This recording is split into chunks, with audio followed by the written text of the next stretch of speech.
তুমি কি কখনো এমন কিছু হারিয়েছ যার জন্য তুমি অনেক পরিশ্রম করেছিলে কিন্তু হারানোতে খুশি হতে পারলে? এই ছোট ছেলেটি আমাদের সেই গল্প বলবে। এক পড়ন্ত বিকেলে সমুদ্রের তীরে এক বৃদ্ধ বসেছিলেন।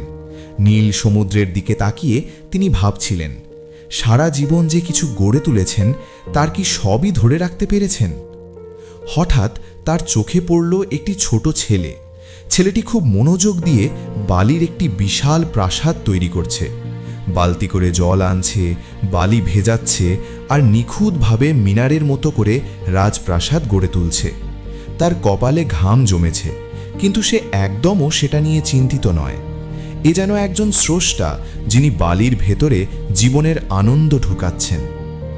ঘন্টার পর ঘন্টা পরিশ্রম শেষে সে প্রাসাদটি শেষ করল। সে সেটার দিকে তাকিয়ে হাসল, এক অনন্য আনন্দের হাসি। ঠিক সেই মুহূর্তে সমুদ্রের বিশাল ঢেউ এসে সব কিছু ভেঙে দিল। এক নিমিষে বালির কেল্লা সমুদ্রে মিলিয়ে গেল। বৃদ্ধ ভাবলেন ছেলেটি হয়তো এখন কাঁদবে। তিনি এগিয়ে গেলেন সান্ত্বনা দেওয়ার জন্য, কিন্তু যা দেখলেন তাতে তিনি হতবাক হয়ে গেলেন।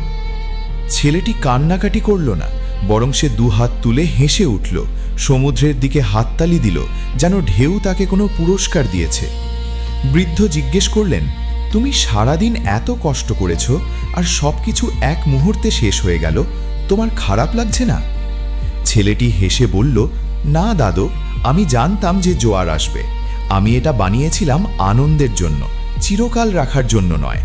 বানানো শেষ, আমার আনন্দ হয়ে গেছে। এখন ঢেউ এটা নিয়ে গেছে, তাই আমি নতুন কিছু বানানোর সুযোগ পেলাম। বৃদ্ধ স্তব্ধ হয়ে দাঁড়িয়ে রইলেন। তিনি বুঝলেন সারা জীবন তিনি যা কিছু হারিয়েছেন তার জন্য আফসোস করেছেন, কিন্তু এই ছোট শিশুটি তাকে শিখিয়ে দিল জীবনটা আসলে ওই বালির কেল্লার মতো।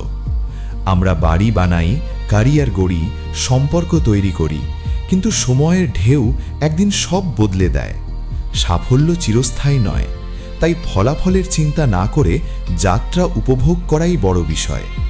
হারানো মানেই শেষ নয়, হারানো মানে নতুন কিছু শুরু করার সুযোগ।